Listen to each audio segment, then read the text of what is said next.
Hello, and welcome to the next instalment of the Spring Smash Off 2014. I'm opening it. Today's a little journey into the wonderful beers that Smash beers can be. It's provided by the Tilney Tippy Brewery, which is known as Norfolk Hillbilly or Clive. And this one's 8%. Right, we'll go for the bottle. Now he was telling me it wasn't clearing. Well, it's looking pretty clear there, mate. Yeah, there's a bit of head, aggressive. Carbonation's there now. It's like Coca-Cola. It's right up. Okay. Stop it there. I can smell the alcohol from here. Clive likes his Belgian triples. Okay. It is a lovely spring day today. Wow.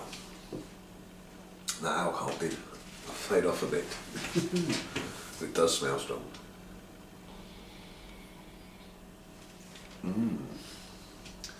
Interesting. Now, Clive made this with First Gold, which I don't know a lot about.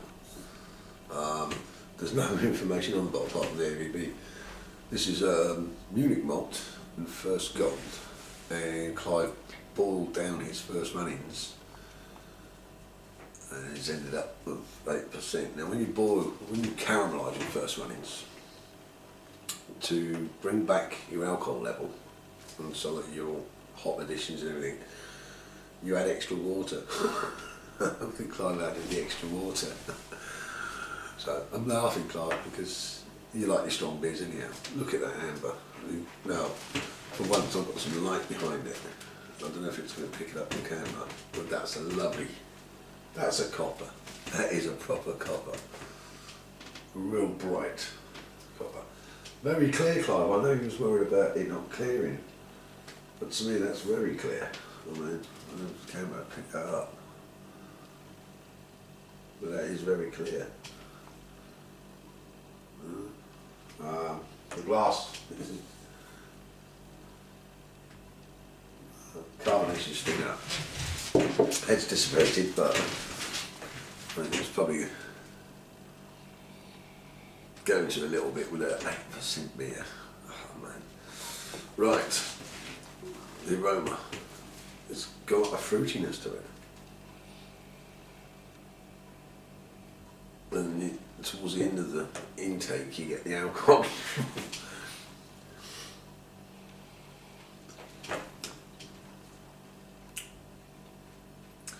I'm going to say more tropical type of fruit. Mango type. Passion. Flavour on the aroma. Anyhow, cheers Clive. Thank you for answering. Dive in.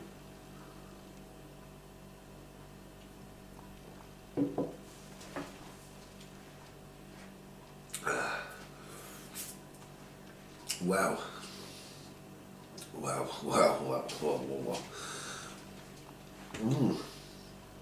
Instant thoughts is there is this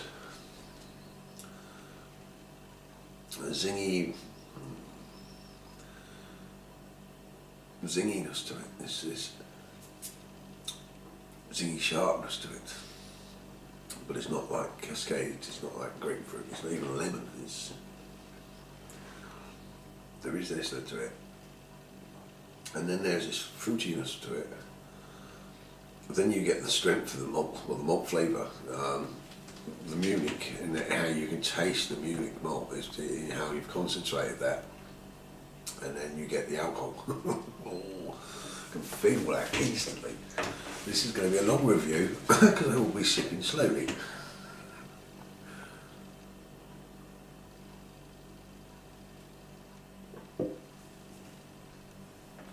The bittering is very, it comes on, but the malt flavour just punches its way right through that. and you get the zinginess.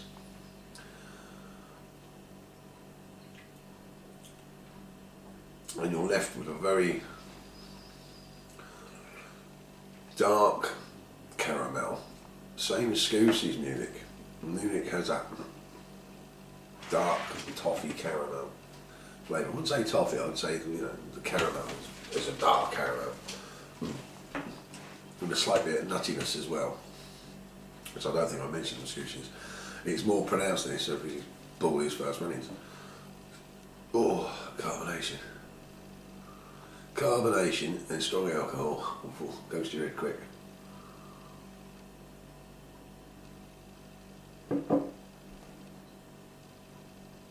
There's that zinginess. And the malts just go boom. And then there's a bittering. And because of the Munich and the bittering, and I'm going to think about the same as Scoosie's. The bittering, it's like chocolate bittering. If you took away the chocolate flavour, you know, what you have, and then you have that bitterness afterwards, it's like that. And I'm wondering that the Munich malt, or different malts, change that aspect of the bitter flavour that you get with hops. And I'm guessing that. And where you've boiled this down so much, it's giving it that more or less chocolate-esque flavour to the bittering, because it hangs around a bit, you know.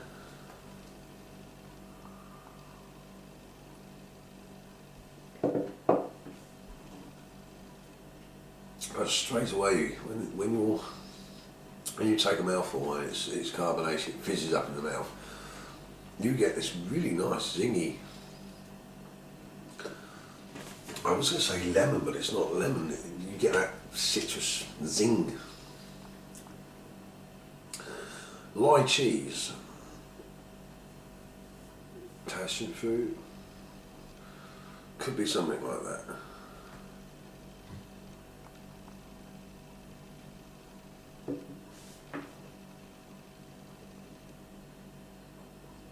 Oh. It's very zingy and it fades into something that's very, I'm going to say something like a mango, that's tropical type flavour. I'm trying to pick it out over the top of the malt because the malt is so there. Then you get darkness and then the malt and it's in the chocolate-esque of it. You're bordering porter with the flavour.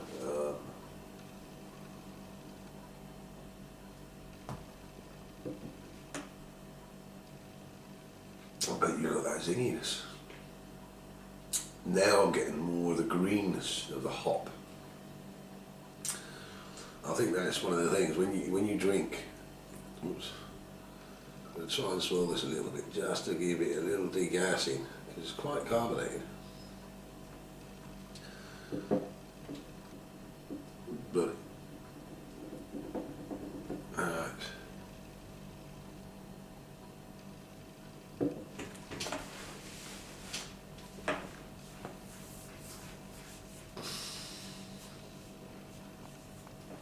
yeah, real nice and zingy and zesty type flavour, feel on in my mouth, the feel of it.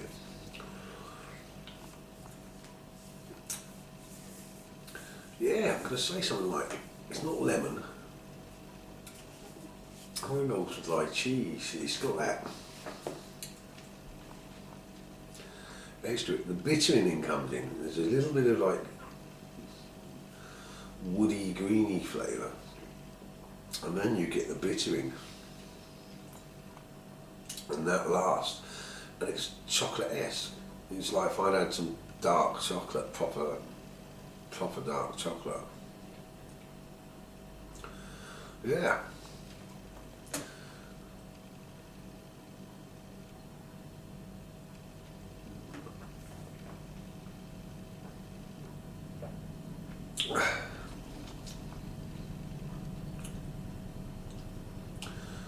forces there. I'm getting the heat.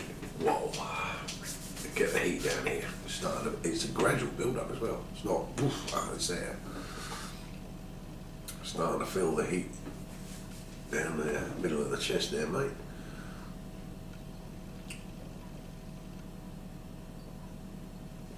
Yeah, the Munich is such a great. They make. I mean, if you look at the Munich Beer Festival, their lagers are always slightly darker than the normal standard ones. That's because of the higher kilning. And you do get that slightly roastier note to it. And concentrating it has brought this like chocolate-esque flavour to it. Oh, carbonation break, excuse me.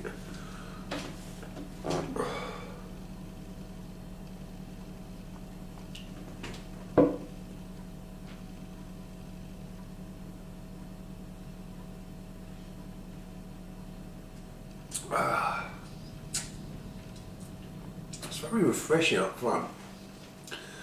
Then it goes into very dark winter warmer mode. Winter warmer, that's what that is. That is a winter warmer. And again, this is the one thing as I made mention with Scusi, yours is very similar. And also because you whacked up the alcohol. Clive, you naughty boy, trying to get us drunk. This is, because it has that darkness to it, and because you've put the alcohol in it, because it's got that, it's very winter warmer type build from the grain and how it's affected the flavour of the hop.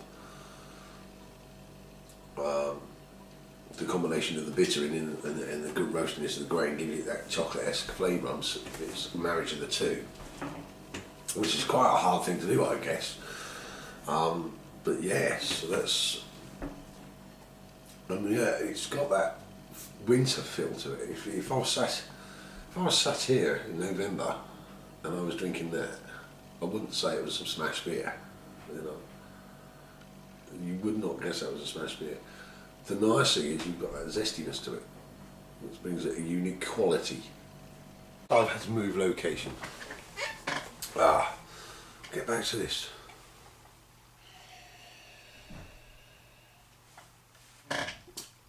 There's a slight piney quality of pine needles coming through the aroma now. Again, a little degassing. And there's more of that chalky,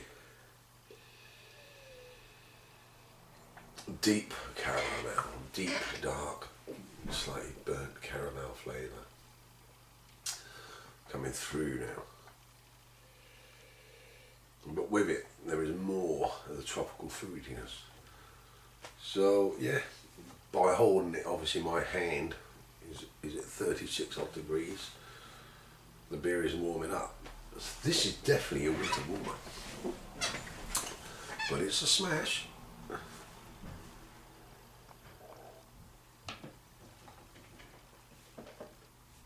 And that little degassing has brought so much flavour out. Oh.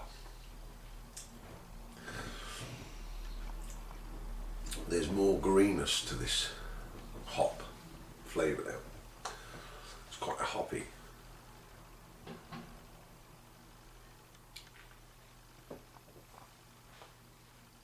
The initial malty of the alcohol's calmed down, but I'm feeling it more on the back end. So your carbonation plays with your drink by degassing it slightly, like I had. The heat now on the alcohol is more noticeable on the back end, but more flavours released on the front end of the palate. Weird, isn't it? Eh? Just by swirling the beer around a couple of times. Oof.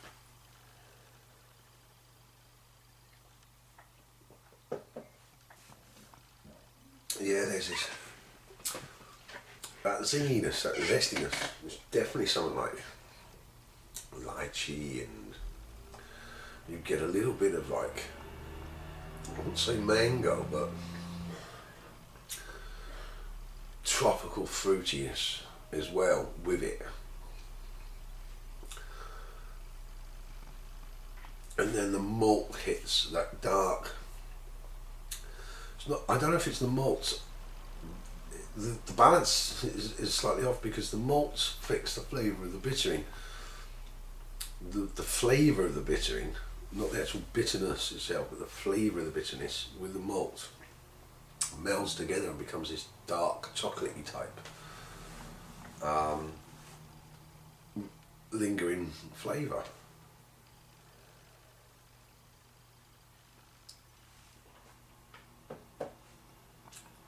Even in the initial bittering, it's melded. It's porter-esque. It's very similar to a bloody good porter. I think he's done it with a smash beer. That's brewing for you. Hey, cheap way of making porter. Just use my malt.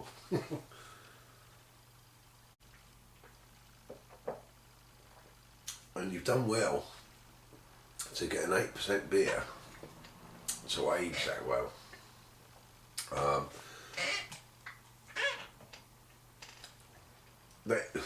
It'd be daft to say it, but I reckon in the autumn, if I tasted that in the autumn, that would be bang on. 8% beer is going to need it's 7.88, so he's called it 8%. That's going to need a little bit of aging. Could do with it. Brilliant, brilliant. Unusually, again, like Scoosey's, quite unique in what you've done. You might not have planned to get that 8% in there, because I know you were aiming for something like 5.3 or something. But as a winter warmer, mate, that's quite a really nice drink. Floaty with it. Yeah, I can feel it on the back of my neck, back of my head. Feel the old alcohol effect.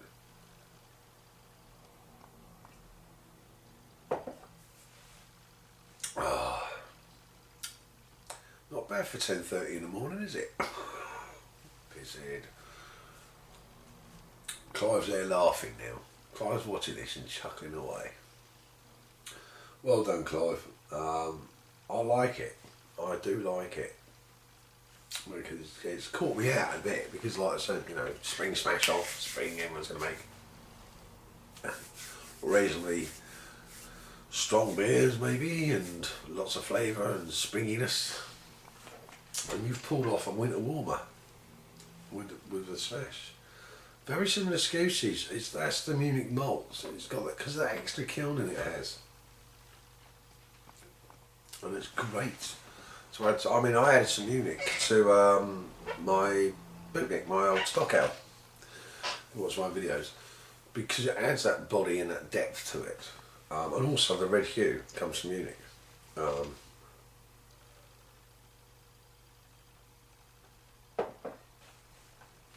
it's quite creamy. And I'll say this: it's not as creamy as Barry's. It hasn't got that going past all that. It's got a great body. But the creaminess is there, so you can tell the different waters from wherever you are to wherever he is in Norfolk. It's not all the same.